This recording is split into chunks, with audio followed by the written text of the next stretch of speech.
Welcome back to the second class of the day. This is our continuation to act number 4 scene 1 and line number 90. In this video clip, dear children, we shall try to complete up to line number 120. This is the continuation of the drama The Merchant of Venice. In this particular lines between 90 and 120, you shall witness the presence of Shylock, Duke, Antonio, Bassanio and Salario. You know the purpose and the scene where it is taking place. It is the court of justice. Antonio has been accused and all his friends are trying to save him from the clutches of Shylock. But Shylock is very strict, very adamant and very rigid on his demand. So line number 90, Shylock speaks and Shylock here once again tries to say that there is no compulsion under which he should change his mind. Line number 90, Shylock says, "What judgment shall I dread doing no wrong?" Just a moment ago, in the previous line, the Duke has said that if you don't show mercy to Antonio, how can you expect mercy from God? To get mercy, you must show mercy. To this, Shylock has to say, and Shylock says, "If I have not done any wrong, why should I fear? What judgment shall I dread?" Dread means fear. Doing no wrong. When I have done no wrong, then why should I fear? You have among you many purchased slaves. And to prove his point, he gives one example, which, like your asses and your dogs and mules, you use in abject and in slavish parts. Because you bought them, shall I say to you, let them be free, marry them to your heirs? Why sweat they under burden? Let their beds be made as soft as yours, and let their palates be seasoned with such vines. You will answer, the slaves are ours, so do I answer. This one part, and these are very suitable, in fact suitable and favorable to Shylock. He gives a very good example. In simple words, let me first explain it to you. Shylock says, you all must have purchased slaves at home. You may have many purchased slaves. Slaves you have purchased. You have every right to treat with the slaves in any manner you want. If I come your home and say, you treat your slaves just the way you do to yourself, give them good food and marry your slaves to your daughters, will you agree? Of course not. What will be your answer? Your answer will be, the slaves are yours. Means it is my slave and I know the way I should treat with my slave, and you don't need to interfere in my business. In the similar manner, Shylock tries to say that he is going to buy a slave like Antonio. He has used 3,000 ducats in order to fetch Antonio, in order to put Antonio in his trap. Okay, and now he doesn't need the suggestion and the guidance of any other person regarding how he should treat with his slave Antonio. So it is his wish and he does not like interference of anybody. This is what exactly he tries to say. Now I'll tell you the word meaning also. There are certain words whose meaning you should know. Please note down with a pencil and we shall go ahead.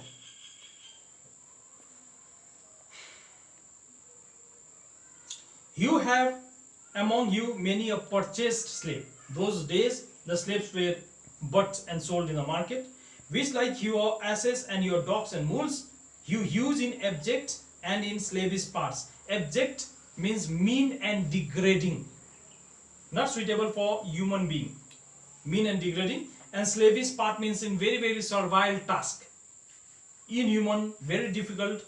You have purchased your slaves and you treat your slaves just like your animals, like mules, horses, your ox, asses, and you use your slaves in servile task. Why? Because you bought them, because you have purchased, you have right to use your slaves any manner you want. Shall I say to you, do I have the right to come to your home and say, let them be free? Free the slaves, marry them to your heirs. Heirs means daughter, that you should marry your daughter with the slaves. Do I have a right to come to your home and say that to you? And if I say that, then what will be your answer? If I say that why should your slave sweat under burden? Let their bed be made as soft as yours. Give all the comfort to your slaves, because they are also human beings. If I come with such kind of suggestion, will you listen to me? And let their palates be seasoned with such wines, means let they be given such beautiful and delicious food which you do eat. If I say this to you, if I come to your home and say, why should your slaves torture? Give them good food and marry them to your daughter. What will be your answer? And your answer is, the slaves are ours. You will definitely say this, that the slaves are ours, and so do I answer you. My answer is also same, that Antonio is mine now, because I have used 3000 ducats to buy him, to get him. He is mine now, and I don't need to be taught how should I treat with him. The pound of flesh which I demand of him from Antonio is mine, is dearly bought, because he has invested 3000 ducats to buy 1 pound of flesh from Antonio. It is mine and I will have it. I will definitely going to have it. If you deny me, fie upon your law. Fie is an old English word which means say. I am demanding a pound of flesh lawfully, and you should give it to me. You should award it to me. And if you deny, then it's same on you. Fie means same on your law. There is no force in the decree of Venice. There is no force means there is no power. Force means power. There is no power in the law of Venice that can deny me and the justice, because what I am asking is very, very lawful and is justified. Therefore, I stand for judgment. Answer, shall I have it? Will I get the judgment? So beautifully, though this is not a very, very good demand from Shylock sides, but beautifully he has placed his arguments in front of everybody. Duke says, upon my power I may dismiss the court. Dismiss means adjourn the court. That means I may stop the proceedings of the court, unless Bellario, a learned doctor whom I have sent for to determine this, come here today. Now what is happening is, the Duke says that I may stop this court for today's work, because the Duke is helpless. He neither can break the law, nor can he justify by giving permission to Shylock to take a pound of flesh from Antonio, because that is inhuman. So since he is unable to take a decision in this case, he has requested Dr. Bellario, who is a very, very learned doctor. Doctor means doctor of law, not a medical doctor, but a lawyer. So he has requested Dr. Bellario to come and help him come to a amicable solution to this problem. And if Dr. Bellario does not come here or does not reach there, then using his discretionary power, the Duke says he may adjourn the court.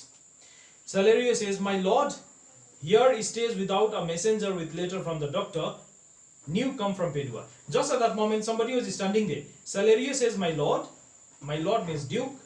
Here stays without means, stays means waiting, without means outside. Here is somebody waiting outside, and he is a messenger with letters from the doctor. Doctor means Bellario, doctor of law. So doctor of law Bellario has not come, but he has sent a messenger with a letter in his hand, and he has new come means just arrived from a place called Padua. The Duke says, bring us the letters, call the messenger. Bring the letter also and invite the messenger to this court. Bassanio just at that moment encourages Antonio, and he says, good cheer Antonio, what man courage yet? Good cheer means be happy. Antonio, what man have courage? The Jews shall have my flesh, blood, bone and all. Ear means before. Ear means before. Thou shalt lose for me 1 drop of blood. So I am going to sacrifice my life. I am going to sacrifice my life. I am going to lose every jot of blood. My bones, my flesh, my body, everything I am going to lose before you are harmed even in your hair. You are not going to lose even one single hair because of me. And before this happens to you, ye will have to face me. So I am going to sacrifice myself before any harm is caused to you. So Bassanio tries to encourage Antonio. Antonio says, I am a tented wether of the flock. Tented wether. Antonio says, I am a tented wether. Tented means sick. Wether is a ram. Male sheep of the flock means group. There's a group of sheep, male sheep, and I am the sick one, means I am diseased, I am unfit, and the most suitable one to die. Among all these people, I am the most suitable. Physically, he speaks physically. He says that I have become very, very weak. Meetest for that, meetest means most suitable for death to die. I am most, among all of us, I am the most suitable person to die. And he compares himself as the weakest sheep in the group. The weakest kind of fruit drops earliest to the ground, and he gives an example of the fruit also. From a tree laden with all the fruits, one by one they fall to the ground. But which fruit do fall first? The one which is the weakest one. The fruit that has become the weakest one, either because of the disease or because of the maturity. The one that has become the weakest one falls to the ground. In the similar manner, Antonio also is the weakest one at this moment, and he is the most suitable person to die, and no other person is suitable. And so let me. And so let me means, and so you let me die. You cannot better be employed, means you are not suitable to die in my place. Bassanio, then to live still and write mine epitaph. Epitaph is an inscription written on a tombstone. On a tombstone, when a dead body and then buried, and the stone is placed, and his date of birth and death, everything is written. That's a tombstone. And what the words you inscribe on them is called epitaph. So Antonio says, Bassanio, I am the weakest one, allow me to die. You are not suitable. You should live, you should survive in order to write my epitaph after my death. Because he is sure that he is going to die, nobody can save him. So do you remember, just a moment ago I told you that somebody was waiting outside and he is called. He is allowed to come inside. So somebody had gone to invite that person, and that person enters. Enter Nerissa dressed like a lawyer's clerk. So Nerissa enters dressed like a lawyer's clerk. So lawyer's clerk. When a gentleman comes, he is actually a lady inside. He is in the disguise. So actually she or he, both you can say, she is a lady as well as a gentleman. She looks like a gentleman, but actually she is a lady from inside because she is disguised. So Nerissa comes, but Nerissa comes as a lawyer's clerk. Lawyer's clerk is a person required in order to write the decisions taken, record the decisions taken in the court. So that role is enacted here by lawyer's clerk, Nerissa. Okay, and along with Nerissa, the lawyer also comes. Dr. Bellario does not come, but Dr. Bellario in his stead, in his place, he sends Portia in the disguise of Dr. Balthazar. So both Dr. Balthazar and Nerissa as the clerk of Dr. Balthazar enter, but when they enter, both enter as a gentleman, as man. They are not in the disguise, they are not as ladies, they are in the disguise of man. So from there, from here onwards, Portia takes the charge of this case, and we come to know how brave a character Portia is, and how intelligent a character Portia is, how seeming a character our Portia is. So this all we shall come to know in the next class. For today we shall stop at line number 120. Thank you, and please take care of yourself.